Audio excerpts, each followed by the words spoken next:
신약성경 319면 빌립보서 2장 12절에서 16절까지 같이 우리 합독하십니다. 시작. 그러므로 나의 사랑하는 자들아, 너희가 나 있을 때뿐 아니라 더욱 지금 나 없을 때에도 항상 복종하여 두렵고 떨림으로 너희 구원을 이루라. 너희 안에서 행하시는 이는 하나님이시니 자기의 기쁘신 뜻을 위하여 너희에게 소원을 두고 행하게 하시나니 모든 일을 원망과 시비가 없이 하라. 이는 너희가 흠이 없고 순전하여 어그러지고 거스리는 세대 가운데에서 하나님의 흠없는 자녀로 세상에서 그들 가운데 빛들로 나타내며 생명의 말씀을 밝혀 나의 다름질이 헛되지 아니하고 수고도 헛되지 아니하므로 그리스도의 날에 내가 자랑할 것이 있게 하려 함이라. 아멘. 제가 목회를 하면서 또 이렇게 상담을 하다 보면 제일 많이 듣는 소리가 뭐냐면, 목사님 나름대로 열심히 했습니다, 이런 내 말을 제일 많이 듣습니다. 그러면 그때 제가 조심스럽게, 집사님, 권사님, 나름대로가 아니라 말씀대로 열심을 해야 됩니다, 이렇게 제가 수정을 해드리죠. 안타까운 것은 우리가 예수를 믿지만 예수를 만나지 못하고 예수님을 체험하지 못하고 그냥 지식적으로만 이렇게 신앙생활하는 사람들이 너무나 많다라고 하는 사실입니다. 교회는 다닙니다. 예수는 믿는다고 하는데 그냥 이방 종교들이 나름대로 그냥 믿듯이 우리가 예수 종교를 믿으면 안 됩니다. 우리 예수님은 살아계시고 지금은 성령 하나님을 통해서 저와 여러분들 안에서 죄에 대해서, 의에 대해서, 심판에 대해서, 모든 것에 대해서 친히 말씀해 주시는 주님이십니다. 그래서 제가 목회하면서 가장 여러 가지 안타까운 것이 있지만 그 중에 하나가 뭐냐면, 우리 성도들도 좀 성령 하나님과 깊은 교제를 나누어서 좀 하나님이 원하시고 하나님이 기뻐하시는 신앙생활을 했으면 좋겠다라는 그런 생각을 항상 갖습니다. 그러므로 저와 여러분들도 날마다 이 영적인 공식과 원리를 알아서 우리가 신앙생활을 잘 해야 될 줄로 믿습니다. 그래서 이 구원의 새 과정, 여러분들이 그 도표는 꼭 성경책에다가 이렇게 집어넣으시고 이 설교를 언제 마칠지 모르겠어요. 내년까지 아마 해야 되지 않나 싶은데, 저는 이 구원의 새 과정을 성령께서 깨닫게 해주시고, 없으신 분들은 저 뒤에 있습니다. 깨닫게 해주시고 알게 해주신 것이 너무나 감사합니다. 왜냐하면 우리 교회가 2001년도에 여기를 구입해 올 때 사실 돈이 없었거든요. 근데 집사람하고 제가 기도할 때 예레미야 33장 2절 3절 말씀, 이를 행하시는 여호와, 그걸 지어 성취하시는 여호와, 그 이름이 여호와라는 자가 이르노라. 너는 내게 부르짖으라. 그리하면 내가 응답하겠고, 크고 앞전에 그 개역 성경은 크고 비밀한 일을 보이리라. 근데 지금 개역 개정은 비밀한 거 아니고 은밀한 일을 보이리라 그랬거든요. 사실 그 예레미야서 말씀에 보면 예레미야 선지자도 늘 하나님과 교제를 하면서 하나님의 뜻을 잘 알았던 선지자였지만, 당시 예레미야가 이렇게 시대들에 그 왕이 예언을 제대로 안 해준다고 그래가지고 예레미야 선지자는 망한다고 그랬거든요. 그러니까 왕이 시대들에 감옥에다 가둬버립니다. 그런 상황 속에서 지금 이방 군대를 통해서 지금 이스라엘 나라가 포위가 되었거든요. 그런데 예레미야 선지자가 기도하는 가운데 감옥에서 있을 때 또 이렇게 아수르에 의해서 포위가 되어 있는 상황 속에서 하나님은 뭐라고 하냐면 땅을 사라고 합니다. 자기 작은아버지의 땅을 사라고 하니까 예레미야 선지자가 이해가 안 돼요. 왜냐하면 지금 곧 있으면 예루살렘 성이 무너지고 포로로 잡혀갈 것인데 왜 하나님은 땅을 사라고 하는가? 그래도 예레미야 선지자는 믿음이 있기 때문에 일단 땅을 삽니다. 땅을 사면서 그것에 대해서 궁금해해요. 그랬을 때 우리 하나님께서 주시는 말씀이 예레미야 33장 2절 3절 말씀입니다. 이를 행하시는 여호와 그걸 지어 성취하시는 여호와 그 이름이 여호와는 자가 이르노라. 너는 내게 부르짖으라. 그리하면 내가 응답하였고 크고 은밀한 일 비밀한 일을 보이리라 그랬거든요. 그래서 집사람하고 제가 그 말씀을 받고 우리가 돈은 없지만 우리가 이 말씀이 이루어지게 해달라고 기도를 했는데 참 하나님께서 기가 막히게 일을 하시는 것을 제가 그때 체험했거든요. 아무리 제가 손을 꼽아봐도 그때 당시 이게 2억 1천을 주고 샀습니다. 벌써 2001년도이니까 지금은 10배가 넘게 올라버렸더라고. 감사한 건 우리 땅이 한 35평 돼요. 7, 8천만 원만 돼도 지금 엄청나죠. 감사한데 그때 당시에도 이렇게 돈이 없었어요. 은행에 가서 물어봐도 뭐 한 4천만 원 융자해 주면 많이 해주는 것이고 또 여러분들이 헌금을 하고 한다고 해도 거기에 뭐 도저히 미치지를 못했어요. 한편으로는 막 두렵고 계약은 해놨지 돈은 없지. 근데 마침 이제 돌아가신 그 조기래 집사님 아드님이 그 역삼지정 대구은행 그 과장으로 있다가 마침 지점장으로 승진을 했어요. 그래서 제가 다급해서 그 집사님한테, 이제 조기래 집사님한테 아드님 좀 만나보게 좀 해달라고 그러니까, 목사님 한번 만나보세요. 그래서 제가 전화를 해서 만났습니다. 그랬더니 어찌 오셨냐. 그래서 사실 우리 교회가 이만저만해서 이러는데 융자를 좀 해주셨으면 좋겠습니다. 그랬더니 그럼 얼마를 원합니까? 그러더라고. 그래서 한 1억 2천을 해줬으면 좋겠습니다. 그랬더니 그러면 알겠다고 가 계시면 제가 직원을 통해서 전화를 해드리겠다고. 근데 감사하게 전화가 왔어요. 1억 2천을 융자를 해준다는 거예요. 그 지점장 권한으로 아마 해준 것 같아요. 근데 그때 당시에 이자가 얼마였냐? 8.9%. 2억 1천 받는데 100만 원이 넘더라고. 그러니까 이사를 하느냐 못하느냐 하니까 그 이자는 눈에도 안 들어오고 눈에도 안 들어오고 우리가 이사를 하느냐 못하느냐 그게 막 내가 그러니까 감사한 거예요. 한 달에 100만 원씩이 나간다 할지라도. 근데 신기한 건 그렇게 해서 우리가 교회를 이사를 왔는데 또 이사를 와서 들어오려고 하니까 그때 당시 밑에가 병원이었어요. 밑에서 불이 나가지고 막 여기 밖에 막 다 타고 여기가 이제 교회 자리였는데 들어와 보니까 굴속같이 생겼더라고. 근데 이게 또 리모델링을 다 해야 되는데 이게 뭐 우리가 이제 원래 평수가 50평인데 복도 빼고 이게 40평입니다. 제가 견적을 뽑았더니 평당 100만 원씩 달래요. 그러니까 이것도 한 4천만 원 이상 달라고 하는데 저는 꿈도 또 못 꾸겠더라고.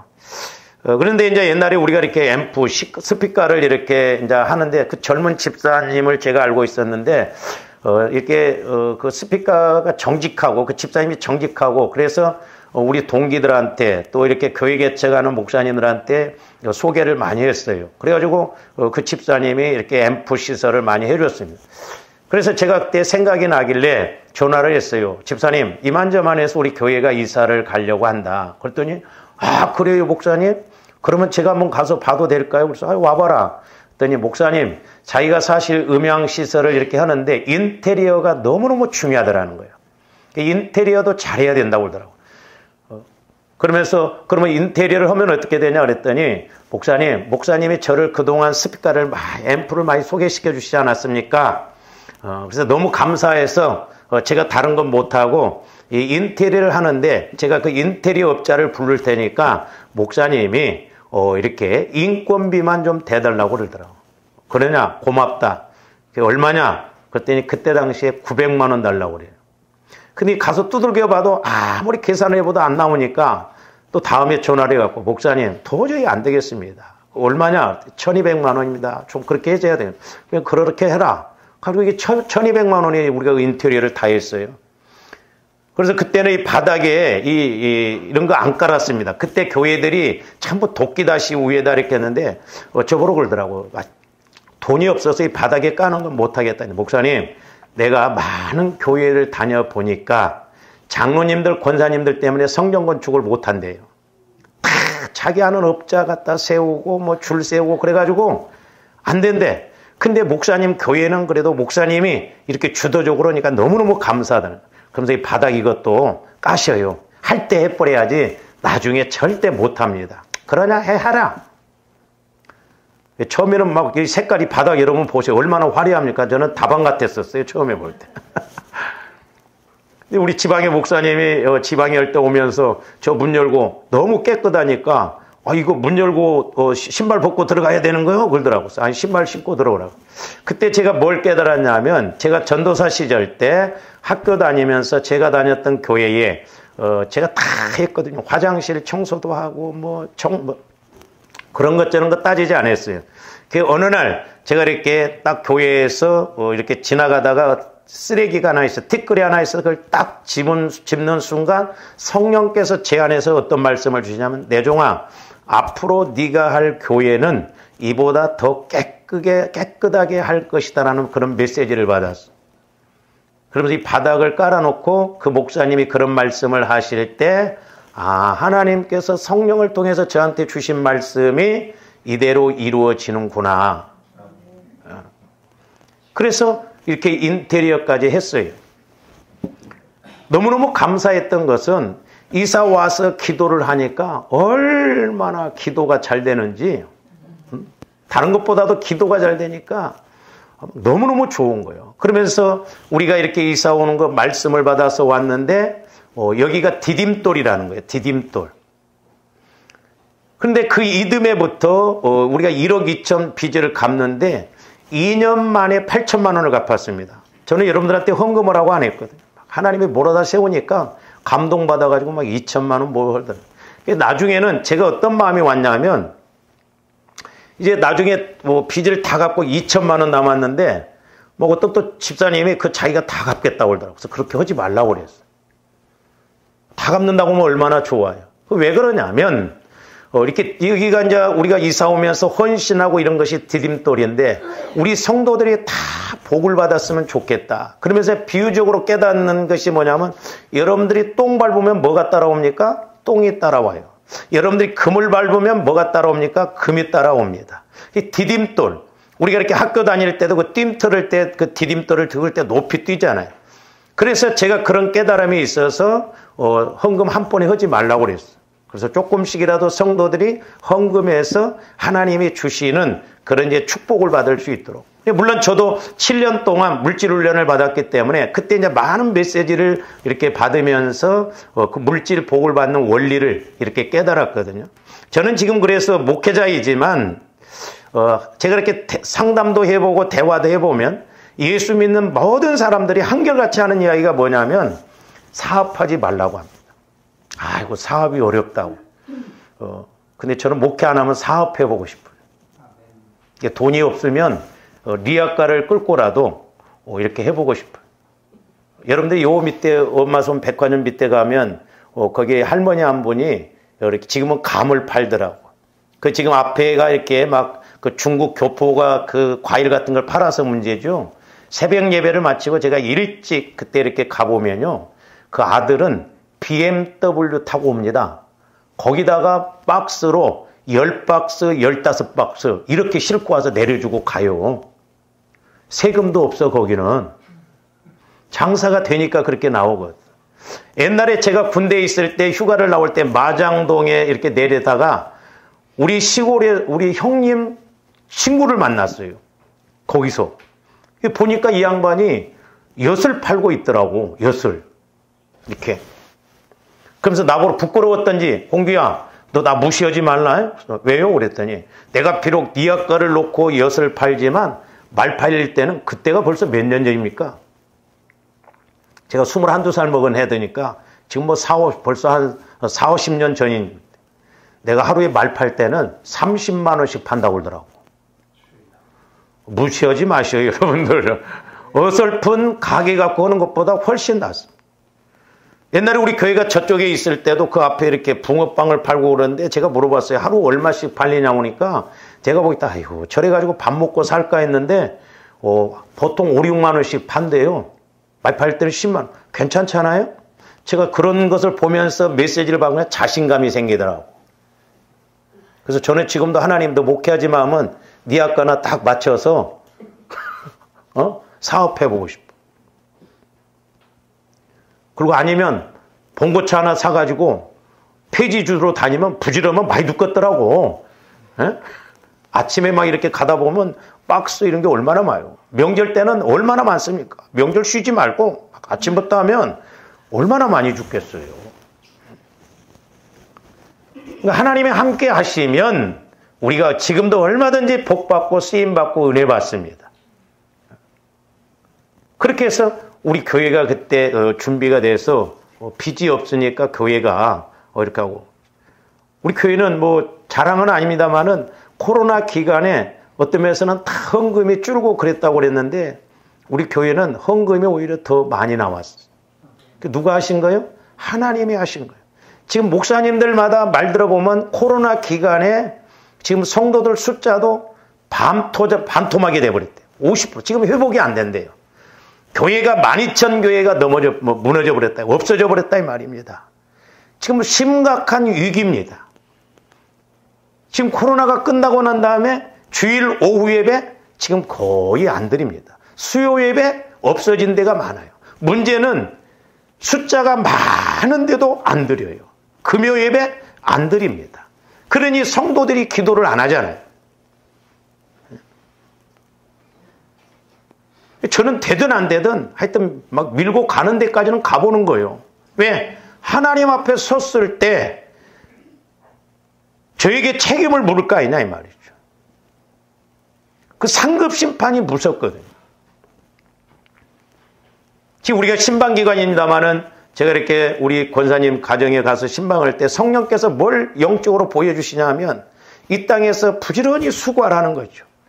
근데 이 땅에 있을 때 수고를 못하고 그렇게 가서 지금 죽은 이후에 이를 갈며 슬피우는 그런 어떤 현상들을 이렇게 깨닫게 해주시더라고요. 한 번 죽는 것은 정한이 치고 분명히 좋아요인데 심판대 앞에 서야 되거든요. 그래서 우리는 영적 세계를 잘 알아야 돼요. 그래서 여러분들이 구원의 새 과정을 잘 알면 나의 영혼은 영원하고 성령은 영원하기 때문에 말씀을 통해서 영원한 세계까지도 분명히 영적으로 알고 준비하고 가도록 그렇게 하신다는 것이죠. 그래서 지난번에도 말씀을 드렸습니다마는 영혼 구원은 그냥 조건이 없어요. 믿기만 하면 됩니다. 예수님이 죽으시고 부활하셨다는 것을 확실히 마음으로 믿고 입으로 시인하면 구원이라고 해요. 그래서 성경에 보면 구원이라고 하는 단어가 나오는데 똑같은 말이 아니에요. 좋아하는데 이 구원의 새 과정이라는 것은 제가 장로교 어떤 목사님하고 대화를 하니까 막 안세 그러면서 목사님은 3번 구원받아야 된다고 하십니까? 그래서 제가 스톱했어요. 3번 구원받는 게 아니죠. 시제상으로 보면 예수 그리스도 안에서 새 과정으로 이루어진다. 어린아이가 태어났으면 자라나야 할 거 아닙니까? 자라나서 사람 노릇해야 되듯이 조아님들이 영혼이 구원받았으면 중생했다, 거듭났다, 구원받았다 똑같은 말이에요. 태어났다 이 말이에요. 죽었던 영혼이. 그러면 영혼이 성장해야 할 거 아니냐 이 말이죠. 그래서 성장해서 사실적으로 하나님도 만나고 하나님의 음성도 듣고, 그래서 기도의 목적은 간구 기도만 한 게 아니에요. 기도의 목적은 내가 하나님과 성령 하나님과 교제가 이루어지는 거예요. 교제가. 제가 며칠 전에도 새벽에 기도하는데 우리 교인은 아닙니다마는 맹탕이라는 거예요. 맹탕. 영적으로 맹탕이라는 거예요. 아무것도 모르고 그냥 오직 복만 받으려고 하고 육신적인 문제만 해결하려고. 너무너무 안타깝다 이 말이에요.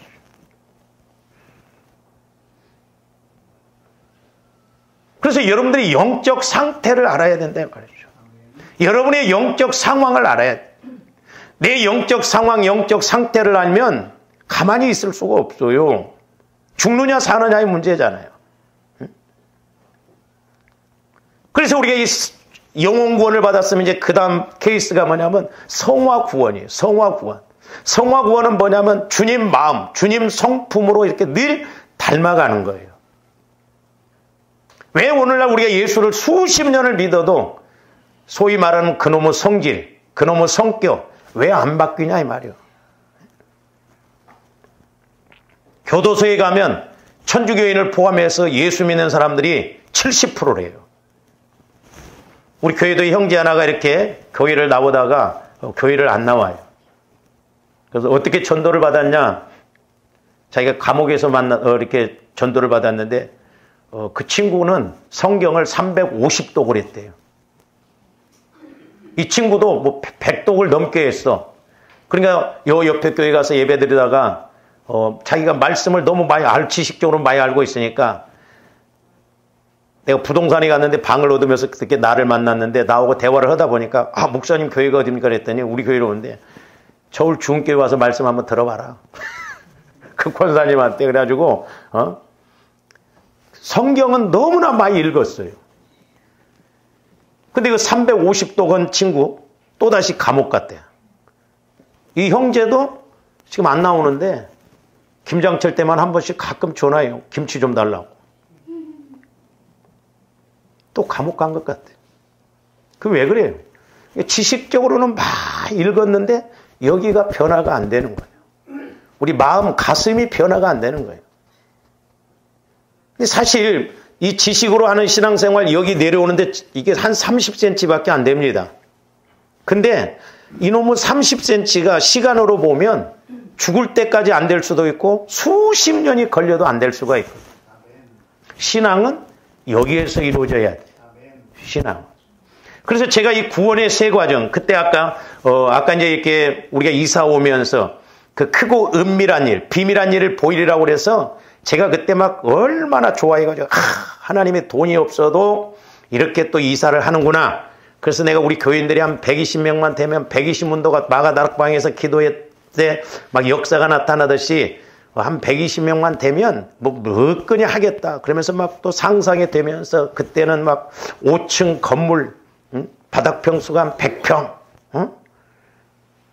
우리 지방에 뭐 이렇게 지방에로 가보니까 그 교회가 한 80평이라는데 너무너무 좋더라고. 막 저도 막 그랬어요. 하나님 5층에다가 막 크고 비밀한 일을 보여주신다고 했으니까 그렇게 좀 해주세요 했더니 오히려 성도들은 나가버리고 반대 현상이 일어나요.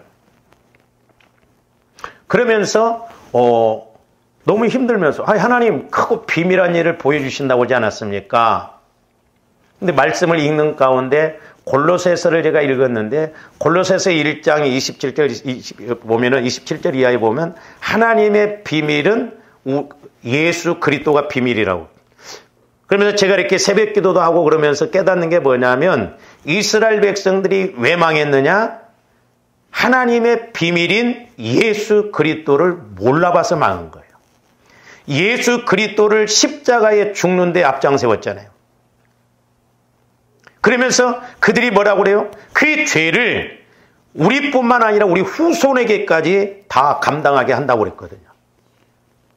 요즘 지금 이스라엘 백성들과 하마스 전쟁이 벌어지잖아요. 여러분들이 그 이스라엘 백성들의 그 역사를 보면요. 비참합니다.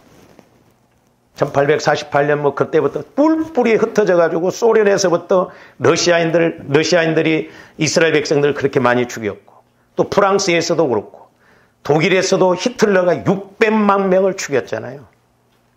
그들의 역사를 보면 얼마나 비참한지. 우리나라처럼 36년 동안 나라를 잃고 그러면 왜냐? 예수님을 죽였거든요. 그 죄값을 자기들한테 돌려놔. 비참한 지경까지 됐습니다. 오죽했으면 계시록에서도 보면 유대인의 회당을 사단의 회당이라고 하잖아요. 우리 예수님을 이렇게 죽인 그 대가는 너무너무 처절하더라 이 말이죠. 저와 여러분들 이 땅에서 신앙생활할 때 다 표가 안 나요. 영적으로 모르니까. 그러나 만약에 조감대 언젠가는 죽음 이후에 하나님 앞에 심판대 앞에 와서 상급 심판이 있다 이 말입니다. 제가 말씀드렸잖아요. 한참 제가 은혜 받을 때 여기에서 기도하는데 내 영과 육이 분리되는 것도 저는 이제 체험을 했거든요. 나 영혼이 내 육과 딱 분리되는데 대성통곡을 하더라고. 왜? 영혼을 키우지 못하고 상급받을 일을 못 해놓으니까 가서 받아야 할 그것이 얼마나 처절한가를 영혼은 알거든요. 여러분들이 기도하실 때 하나님 제 영혼의 모습을 좀 보게 해주세요. 내 영적 상태를 좀 보게 해주세요. 끊임없이 기도해 보세요. 그냥 보여주실 거예요. 왜? 영혼이 중요한. 그래서 저와 여러분들이 영혼이 성장하기 위해서 내 마음이 주님 마음으로 성화가 이루어져야 된다는 것이죠. 나 영혼은 주님 마음 안에서만 자유함을 누리고, 또한 하나님의 법과 하나님의 말씀은 주님 마음 안에서만 믿어지는 거예요. 우리 오해하지 말아야 돼요. 저와 여러분들 마음 갖고 믿는다? 그럼 예수 오래 믿는 사람들이 예수 잘 믿어야 할 거 아니에요? 신기합니다. 이 하나님의 말씀은요, 내 마음 갖고는 믿을 수가 없어요. 그래서 우리 예수님도 너희는 그리스도의 마음을 품으라고 그랬고, 너희가 내 안에 내가 너희 안에 있을 때 말씀이 와진다고 그랬어요. 그러니까 날마다 끊임없이 우리가 기도를 해야 된다 이 말이죠. 그래서 제가 이렇게 영적인 걸 조금이나마 아니까 될 수 있으면 제가 어디 안 가려고 합니다. 왜냐하면 갔다 오면 리듬이 깨져버려요. 그리고 그냥 붕 떠버립니다. 그래서 제가 여러분들 좀 이해를 해요. 세상에 가서 막 먹고 살고 막 하다가 주일날 교회 와서 앉아있으니 그 말인 것 같고, 그래서 소위 예배 보러 오시죠. 예배는 드려야 돼요. 그래서 내 예배가 하나님 앞에 드려주고 받는. 어떤 집사님이 그런 간증도 하더라고요. 몇천 명 모이는 교회인데 예배 드리는 거, 그 예배를 받는 모습을 보니까 5명 것만 받더라는 거예요, 하나님. 그래서 우리가 예수를 믿어도 대해서는 잘합니다. 제가 늘 강조합니다. 성령께서 주장하시는 것도 뭐냐면 나를 만나고 나를 믿으라는 거죠. 우리가 윤석열 대통령에 대해서 잘 알지만 윤석열 대통령 몰라요. 윤석열 대통령 나를 모르고 나도 윤석열 대통령 모릅니다. 안다는 것은, 성경에서 안다는 것은 체험적으로 만나서 아는 걸 아는 것이라고 한 거예요. 근데 오늘날 우리는 예수님에 대해서는 이제 권사님 장로쯤 되면 본문 딱 잡으면 벌써 뭔 설교하겠다 옵니다. 지식적으로 아는 게 아니다 이 말이죠. 체험적으로 알아야 돼. 그래서 예수 만나라 이 말입니다. 성령께서도 저에게 다른 거 요구하시지 않더라고. 내 종아, 니네 성도들 나 만나게 해줘. 나 만나게 해주면 너는 할 일 다 한 거야. 여러분들이 어떤 문제가 있다 할지라도 예수 만나면 그 문제가 문제 아닙니다. 할렐루야. 예수를 못 만나니까 문제다 이 말이죠. 왜? 그게 영적인 문제이기 때문에 그렇다 이 말이죠. 예수 만나세요. 문제가 문제될 것도 없습니다.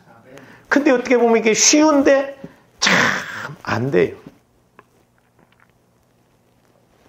그래서 제가 이렇게 막 성도들이 나가고 크고 비밀한 일을 보여주신다고 그랬는데 좀 이렇게 또 안 되는 거 한데 나중에 성령께서 조명해 주시는 게 뭐냐면 이스라엘 백성들은 예수를 몰라서 망했다 이 말이죠.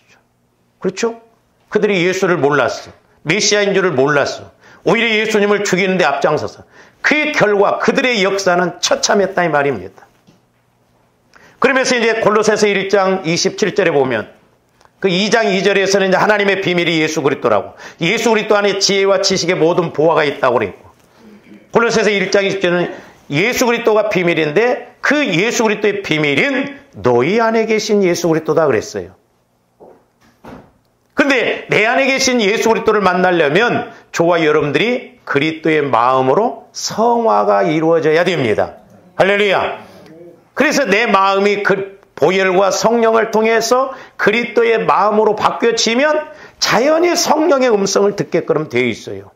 성령을 통해서 말씀을 조명받고 하나님이 살아계시는 것을 알 수 있고, 여러분들이 구원의 확신이라고 한 것도요, 저도 해보니까 내가 성령 하나님과 교제가 이루어져야 내가 구원받았구나 그 확신이 옵니다. 저희 지방에가 한 41개 교회 정도 돼요. 어떤 젊은 목사님이 저한테 그러더라고요. 목사님, 솔직히 말해서 나 아직 모르겠다는 거예요. 그리고 많은 목사님들이 아직도 목회가 뭔지를 모르겠다는 거예요. 얼마나 우리가 이렇게 위험한 말입니까? 목회가 뭔지를 모르고 목회한다고 한다면 보통 문제가 아니야. 그 말은 물론 해답이 없고 막 해봐도 안 되고, 그러니까 육신적으로 하면 해답이 없어요.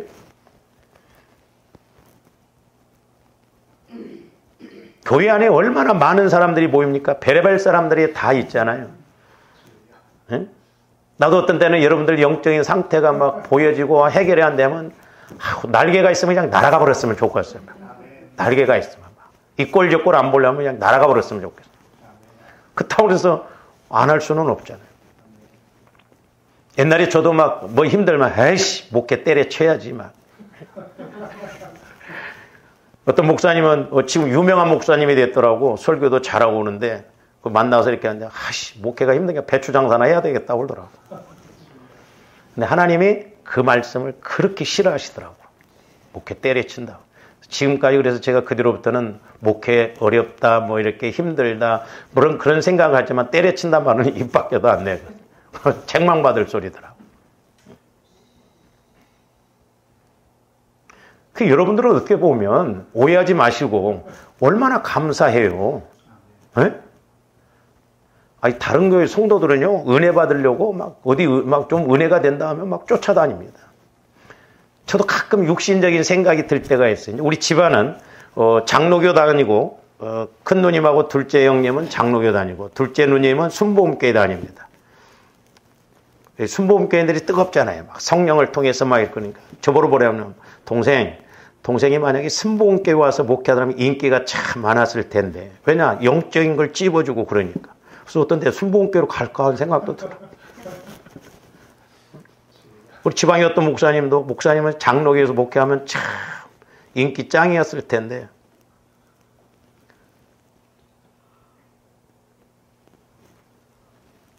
그건 여러분들이 대단한 것 같아요. 그렇게 두들겨 패줘도 영적으로 그렇게 말씀을 줘도 완전 바위도 그런 바위가 없어.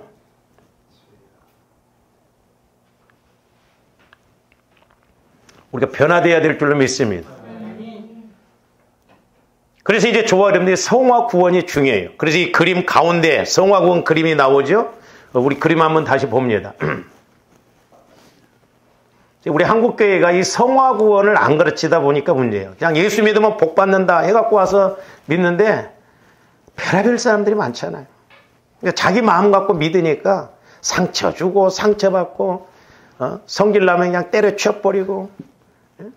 그래서 제가 오죽했으면 여러분들한테 부탁한 말이 있어요. 믿음이 없으면 뭐라도 있으라? 의리라도 좀 있어야지. 의리. 깡패들은 의리가 있어가지고요. 그 형제 보니까요.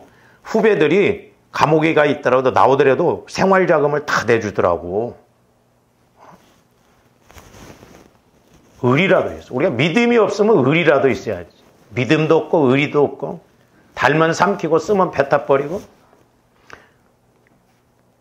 저도 서울로 올라올 때 단순했어요. 여러분들 만나고 안 단순해졌어. 응? 자꾸 인간적인 생각 그런 것이 들어오더라 이 말이에요. 그러면 안 되는데. 오늘 아침에도 이렇게 기도하면서 성령께서 이제 그런 말씀들을 이렇게 깨닫게 해주는데, 우리가 나사로가 이렇게 죽었을 때 예수님이 일방적으로 안 해주셨어요. 돌을 굴러내라고 그러잖아요. 유대인들의 그 무덤은 이제 굴같이 생겨갖고 주로 바위 밑에다 이렇게 하고 그래요. 이제 그게 뭐냐면 하나님이 예수님이 하실 일이 있고 내가 할 일이 있거든요. 그러니까 조금도 영혼이 늘 살아나려면 죽었던 마음이 살아나려면 내 안에 영적인 상처, 쓴뿌리, 죄성 이런 것이 무엇인가를 해야 돼. 우리가 마태복음에도 나오잖아요. 돌짝밭과 같은 마음, 가시밭과 같은 마음. 그러니까 이런 마음들이 우리 마음 안에서 처리가 되어져야 돼. 부지런히 모태에서부터 지금까지 형성되어진 그래서 60 넘은 사람이 젊은 사람들도 마찬가지지만 끊임없이 내 안에 상처 쓴뿌리가 뭔가를 알고 치유받아야 돼. 그래서 치유가 이루어져야 주님 마음으로 성화가 이루어지거든. 그래야 성령의 음성과 또한 말씀을 읽을 때도 말씀이 말씀으로 깨달아지거든. 그 실제가 되어지는 거, 실제. 그래서 이제 지난번에도 말씀을 드렸습니다만은 여러분들 그 가운데 이제 저 그림 보면 성화 구원을 이룸에 있어서 이제 주님 내 마음을 주님 마음으로 이렇게 성화를 이루어가는 것. 그래서 우리가 지난번에 거룩에 대해서 말씀드렸어요. 은혜가 뭐냐? 주님 마음으로 이렇게 성화를 이루어감에 있어서 중요한 게 거룩이에요. 거룩. 구약 성경에서는 이 거룩이라는 단어를 890번이나 썼다고 그랬어요. 히브리어는 카도시 그럽니다. 이건 성별하다, 성화하다, 때로는 봉헌하다, 또 빛으로도 이렇게 의미를. 그러니까 이 거룩이 너무너무 중요해요. 다른 말로 말하면, 쉽게 말하면 주님 마음이 거룩한 마음이에요. 그러니까 내가 주님 마음을 가지면 구분이 되어져요. 분별이 되어집니다. 왜? 빛과 어두움을 알기 때문에. 그리고 성령 하나님을 통해서 주님 마음 안에서 말씀이 와지면, 아, 저렇게 가면 안 되는데, 저렇게 하면 어려운데, 그게 와진다 이 말이에요. 근데 내 마음이 어두워지고 더럽고 악하면 뭐가 뭔지를 모른다 이 말이에요. 그래서 우리가 성화 구원을 이루어가면서 가장 중요한 게, 물론 하나님의 성품이 뭐 사랑도 있고 여러 가지가 있습니다만은, 우리 하나님도 내가 거룩하니 너희들도 거룩하라고 그랬잖아요. 이 거룩이 핵심이에요. 근데 내 마음 갖고는 거룩하게 할 수가 없다고 그랬어요. 제가 수요일날도 말씀을 드렸습니다만, 뭐 꼬불꼬불한 마음이 조금 펴졌다고 해서 그게 변화받은 마음이 아니에요. 우리는 주님 마음으로 완전히 바꿔야 될 줄로 믿습니다. 할렐루야. 주님 마음으로 완전히 바꿔져야 돼요. 성화가 이루어져야 된다. 그게 거룩이요. 그게 은혜예요. 그러니까 내가 거룩해지면 하나님도 성령을 통해서 내 마음에 말씀해 주셔요.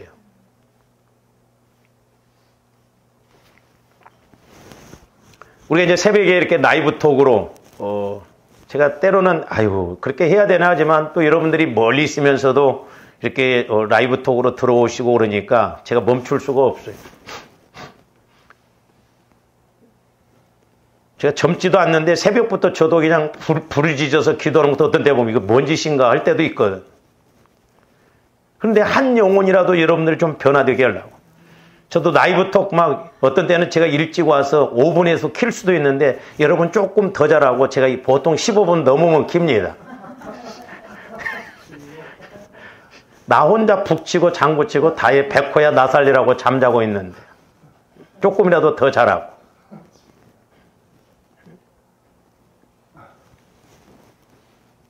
때로는 여러분들 기도가 안 될 때는 이렇게 기도를 또 듣다 보면 저를 통해서 성령의 음성이 들려주고 응답을 받기도 하잖아요. 이렇게 내가 기도했던 건 제가 기도하는 게 아니거든요. 저도 알거든요. 성령께서 확 사로잡아 주실 때는 제가 설교도 좀 그렇게 해봤으면 좋겠더라고. 얼마나 유창하게 매끄럽게 잘 나오는지 그냥 뭐 쇠도 그냥 막 뚫을 것 같고 그래요. 근데 이렇게 설교 하려면 또 막 버벅거리고 더디고 막 그런. 거룩의 핵심이에요. 거룩이. 저는 개인적으로 저 성화구원 저것이 이루어지면 이 66권의 말씀을 저기다 다 집어넣을 수가 있어요. 우리 인간의 문제 저 속에 다 들어있다 이 말이죠. 조합원들 마음으로는 거룩이 안 돼요. 그래서 지난 시간에 우리가 뭘 상고했습니까? 우리를 거룩하게 하는 것은 보혈이라고 했어요. 보혈. 그렇기 때문에 보혈은 지금도 영원한 언약의 피, 능력의 피, 생명의 피, 구원의 피이기 때문에 저와 여러분들이 영원히 구원받은 거 예수님 피로 구원받은 거예요. 근데 영혼뿐만 아니라 저와 여러분들의 마음과 생각과 육신도 보혈을 통해서 성화가 이루어지는 거예요. 여러분들에게 지속적으로 이루어져야 되거든요. 근데 이게 안 이루어지면 내 마음 갖고 음성 들으려고 하면 안 됩니다. 조금 제가 상담하다가 때로 조금 답답할 때가 있어요. 본인은 열심히 하고 그런다고 하는데 아직 인격적으로 영적으로 막 확실하게 이거다 하고 이렇게 가는 사람들이 그렇게 많지 않거든요. 그래서 저와 여러분들이 자꾸 보혈을 이미지적으로 막 마시고 바르고 뿌리고 붓고. 왜냐? 그 피는 살아있는 피예요. 능력의 피입니다. 근데 마귀가 철저하게 이 보혈을 의지하지 못하게 하고 내 마음 갖고 신앙생활하게 하거든. 내 마음 갖고. 그러니까 변화가 안 돼. 신앙생활을 수십 년을 해도 달라진 게 없어. 여러분들이 보혈을 통해서 여러분 마음이 달라지고 회개가 이루어지고 그러보세요. 대부분 달라져요. 그래서 우리가 지난 시간까지 이제 보혈에 대해서 보혈이 거룩하다는 것을 우리가 상고를 했는데 이제 오늘은 저기 보면 예수 그리스도의 보혈 플러스 성령이잖아요. 그러니까 조합들이 보혈과 성령을 통해서 우리 마음이 거룩해지고 깨끗해지고 그러니까 흰 구두나 백 구두나 하얀 구두나 같은 말이에요. 구원받았다, 중생했다, 거듭났다 똑같은 말이에요. 그러니까 거룩하다, 물론 이제 뭐 성화이지만 거룩했다, 깨끗하다, 주님 마음으로, 이게 성화되는 게 같은 의미예요. 그러니까 조감대 마음이 주님 마음으로 되어지면 구분이 되어지고 분별이 되어지고 말씀을 읽어도 내 마음 갖고 읽는 게 아니라 주님 마음 갖고 읽으니까 아, 이래서 이 말씀이구나 깨달아지고. 그래서 오늘은 이제 성령도 거룩하다라고 그랬는데, 자, 성령의 거룩함에 대해서 우리가 말씀을 이제 우리가 좀 봅니다. 자, 로마서 15장 16절 한번 봅니다. 이 은혜는 곧 나로 이방인을 위하여 그리스도 예수의 일꾼이 되어, 사도 바울은 이방인의 일꾼이 되었죠. 저는 개인적으로 보면 사도 바울이 얼마나 똑똑합니까? 그러니까 이런 사람들을 어떤 면에서는 유대인들에게 붙이고 베드로를 이방인들에게 붙여야 되는데, 좀 무식했다고 하는 베드로를 유대인들에게 복음을 전하게 하고 그 똑똑한 사도 바울을 이방인들에게 보내요. 참 하나님의 생각과 우리 생각이 이렇게 다르더라고요. 그러니까 사도 바울이 뭐라고 하냐, 나로 이방인을 위하여 그리스도 예수의 일꾼이 되어 하나님의 복음의 제사장 직분하여. 조함들은 제사장이에요. 우리 영적인 제사장입니다. 지금은 성막 개념이 아니에요. 예수님이 그 모든 걸 해결해 주셨기 때문에 저와 여러분들이 기도하면 응답받을 수 있고 저와 여러분들이 회개하면 죄가 사해집니다. 그래서 우리에게도 제사장 직분, 선지자 직분, 이렇게 왕권과 같은 그런 직분을 주셨어요. 그래서 우리는 이 땅에서 왜? 왕 되시고 제사장 되시고 선지자 되신 예수님이 내 안에 와 계시니까. 그래서 우리가 이렇게 하면 우리로서는 우리들도 이렇게 제사장 직분을, 죄도 사함받고 은혜 받을 수가 있고요. 직분을 하게 하사 이방인을 제물로 드리는 것이 성령 안에서, 저기 보세요. 성령 안에서 거룩하게 되어 그랬어요. 성령 안에서. 그러니까 조합원들이 성령의 인도를 받으면 거룩해져요. 구분이 되어집니다. 분별이 와집니다. 할렐루야. 그래서 보혈뿐만 아니라 예수님의 보혈도 깨끗하게 하지만 이제 조화원들이 이제 잘 좀 기억하셔야 할 게 뭐냐면, 사실 보혈은 우리가 이미지적으로 이렇게 하지만 내가 못 느끼잖아요. 근데 요한일서에 보면 이제 물과 피와 성령은 하나라고 그랬잖아요. 여러분들이 자꾸 보혈을 의지하면 보혈이 있는 곳에 성령이 역사하시거든요. 그러면 이제 우리가 성령으로부터 비유적으로, 이제 저 같은 경우에는 비유적으로 이렇게 보이게 보여주게 하시고 이제 말씀을 통해서 비유적으로. 저는 그래서 시골에서 태어나는 것이 얼마나 감사해요. 시골에서 살았을 때 그 비유적인 것을 그대로, 우리 예수님도 비유가 아니면 말씀하시지 않았다고 그랬죠. 근데 어쩌면 하나님은 정확하게 비유도 딱 깨닫고 믿을 수 있도록 하거든요. 그러니까 성령 안에서 거룩하게 되어 받으실 만하게 하려 하십니다. 그러니까 성령으로 우리가 이렇게 거룩해지면 저와 여러분들의 기도도, 조함대 행함도 하나님이 받으신다 이 말입니다. 할렐루야. 그러니까 우리가 성령 안에서 늘 이렇게 신앙생활을 해야 될 줄로 믿습니다. 그 다음에 고린도전서 6장 11절도 보세요. 전라도 말로 세브러서 저런 말씀들이. 너희 중에 이와 같은 자들이 있더니 주 예수 그리스도의 이름과 우리 하나님의 성령 안에서 씻음과 그랬어요. 씻음. 성령 안에서 씻음을 받아. 그러니까 보혈과 성령을 통해서 이렇게 깨달으면 막 여러분들이 씩씩거리고 왔는데 성령께서 야, 너 회개해. 그러면 아이고 잘못했구나. 회개가 이런. 신기해요. 씻음과 거룩함과 그랬어요. 성령의 역사는 저와 여러분들을 거룩하게 하셔요. 할렐루야. 그러니까 얼마나 우리가 무디냐면요. 옛날에 제가 기도할 때 성령께서 조함들과 교제하고 싶으셔서 막 치근덕거리는 것처럼 막 비비면서 교제 좀 하자, 교제 좀 하자, 기도해라다. 아주 돌도 그런 돌들이 없더라고. 그러기를 우리 하나님은 10년, 20년 그렇게 하셔. 그러다가 정 마음에 안 드니까 한 방 매겨버린다. 깨달으라고. 우리 하나님은 오래 참으시지만 끝까지는 안 참으셔요. 그래서 우리 나이 드신 분들은 막 자꾸 내가 살아온 세월만큼 어디에서 문제가 됐는가 점검해서 하나님 앞에 신부로 서야 할 거 아니에요. 조합들 그리스도의 신부라고 그랬잖아요. 비유로 이렇게 깨달으면 쉽습니다. 저도 그렇게 기도할 때 예수님이 예를 들어서 33살 신랑으로 오셔. 근데 조합들의 영혼이, 내가 이 신앙생활 30년 했다고 해서 30살 아니에요. 영혼이 성장해야 돼. 근데 하나님께서 비유적으로 이렇게 보여주시는데 5살짜리가 여보 왔어 하면 그거 신부냐고. 그 데리고 살겠어? 어느 교회 제가 한번 집회를 갔을 때 막 새벽 기도 이렇게 보면 변화가 안 일어나는데 전부 기저귀 차고 뿔뿔뿔뿔 기어다니고 있더라고, 성도들이. 어린아이 신앙이요. 좀 스스로 먹고 스스로 뭔가 해결하고 가야 되는데 따둑거려줘야 또 시험 들면 아이고 그러지 마. 그래야 또 헤헤 하고 나오고. 씻음과 거룩함과 의롭다 하심을 받았다면 성령을 통해. 그래서 성령의 역사는 적극적인 측면이 있어요. 확실하게 알아진다 이 말이죠.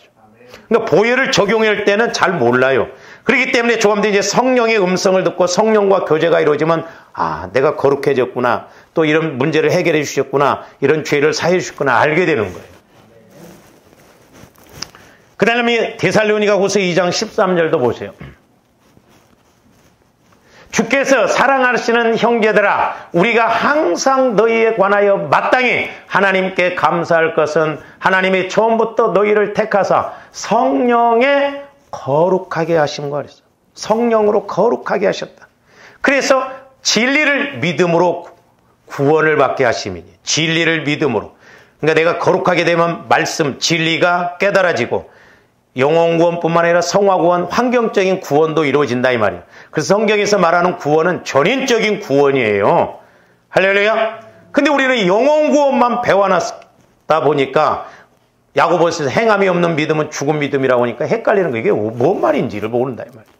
여러분들이 구원의 세 과정을 정확하게 안다고 한다면 말씀이 딱딱딱 떨어져요. 정확하게 구분이 되어진다 이 말이죠. 우리는 성령으로 거룩하게 되어져요. 그러니까 보혈과 성령을 늘 의지해야 될 줄로 믿습니다. 베드로전서 1장 2절도 봐요. 곧 하나님 아버지의 미리 아심을 따라 성령이 거룩하게 하심으로. 보세요. 성령이 거룩하게 하심 아까 진리가 깨달아지고 그럴 때 저희는 순종함과 예수 그리스도의 핏뿌림을 얻기 위하여 택하심을 받은 자들에게 편지하는 은혜와 평강이 너희. 그러니까 성령의 거룩하게 하심이 있으면 순종이 되어져요. 신앙생활은 내 힘으로 할 수 없습니다. 목회도 해보니까 그래요. 육신은 한계가 있어요. 육신적으로 신앙생활 해보세요. 귀찮아요. 그렇죠? 여러분들이 새벽기도 한 번만 하면 저녁기도 안 하고 싶고 저녁기도 한 번 하면 새벽기도 안 하고 싶고 얼마나 한다고 그래. 주야장창 해야지. 성령은 우리를 거룩하게 하셔요. 주님 마음으로 자꾸 성화가 이루어지게 하셔서 또한 성령께서 주시는 말씀이 깨달아지고 믿어져서 실제가 이루어진다면 실제. 그래서 신앙생활은 실제적으로 해야 될 줄로 믿습니다. 할렐루야. 이와 같은 은혜가 있기를 주님의 이름으로 축원을 드립니다. 기도하십니다. 사랑의 주님 감사를 드립니다. 이제 우리가 예수 그리스도를 믿음으로 영원히 구원받았고 또한 우리가 예수 그리스도의 보혈과 성령을 적용할 때마다 우리의 마음과 생각이 거룩해져서 이제 성령과의 교제가 이루어지고 하나님을 만나고 우리가 이 땅에서 힘있게 능력있게 신앙생활할 줄로 믿습니다. 날마다 보혈을 의지하여 성령께서 깨닫게 하여 주시고 알게 하여 주심으로 실제적으로 힘있게 신앙생활하고 체험하는 저희들 되게 하여 주시옵소서. 감사와 영광을 돌리오며 언제나 살아계시고 거룩하게 하시는 예수 그리스도 이름으로 기도하옵나이다.